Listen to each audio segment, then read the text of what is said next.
Ce mardi 2 mars, Evelyne Thomas reçoit Tatiana Laurence dans son émission diffusée sur Non-Stop People. Dans un extrait inédit, l'ex-candidate de Secret Story revient sur l'enfer qu'elle a vécu avec l'un de ses anciens compagnons. Tatiana Laurence est l'invitée d'Evelyne Thomas sur Non-Stop People. Dans un premier extrait, l'ancienne candidate de Secret Story s'est confiée sur le calvaire que sa maman a vécu avec son compagnon de l'époque avant de mourir dans une mare de sang. Un jour, elle m'a préparé à sa mort. Elle m'a dit qu'elle allait mourir. Je rentrais de l'école. Elle m'a assise et elle m'a dit, tu sais, un jour, il va y arriver. Encore dernièrement, il a dévissé les roues de ma voiture. Il m'endort le soir lorsque je mange ou je bois. Il met des calmants. De toute façon, je vais mourir. Je veux que tu sois une femme forte, digne. Je veux que tu t'occupes de ta sœur, que tu réussisses dans la vie. Elle a accéléré mon éducation. C'était un trop-plein pour moi. Je l'ai très mal vécu. Je n'ai pas accepté au départ de lui dire « Oui maman, je te promets » et après dans les pleurs et dans le déchirement, je lui ai promis que je ferais mon possible, raconte-t-elle. Il est rentré dans un jeu très diabolique. Dans un second d'extrait, Tatiana Laurence raconte les violences conjugales qu'elle a subies.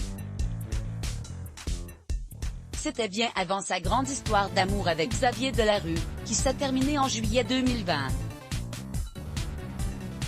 Elle était victime d'un homme très violent, avec lequel elle a eu un enfant du viol, comme elle l'a qualifié dans un livre. Il me dit, si on a un enfant ensemble, tu seras moi à vie.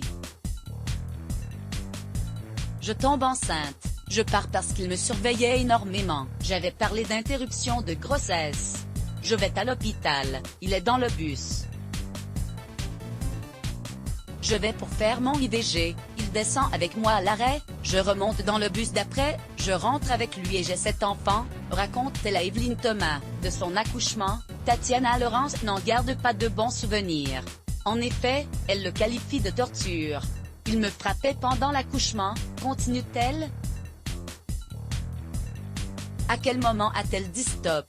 1000 fois par semaine, à chaque fois que je m'en allais. Cette histoire s'est arrêtée le jour de ma mise à mort, c'est-à-dire que j'ai tout perdu, mes études, mon travail, ma maison. Je me suis retrouvée chez ses parents, ça a continué, répond-elle, et de conclure, le jour de ma mort, c'est quand je suis rentrée chez ses parents. Il était derrière la porte, il l'a refermée sur ma tête, j'étais assommée, il m'a traînée tout le long d'un escalier par les cheveux, et là il y avait une chaise. Il m'a dit, si est-ce la chaise de ta mort? J'en ai marre.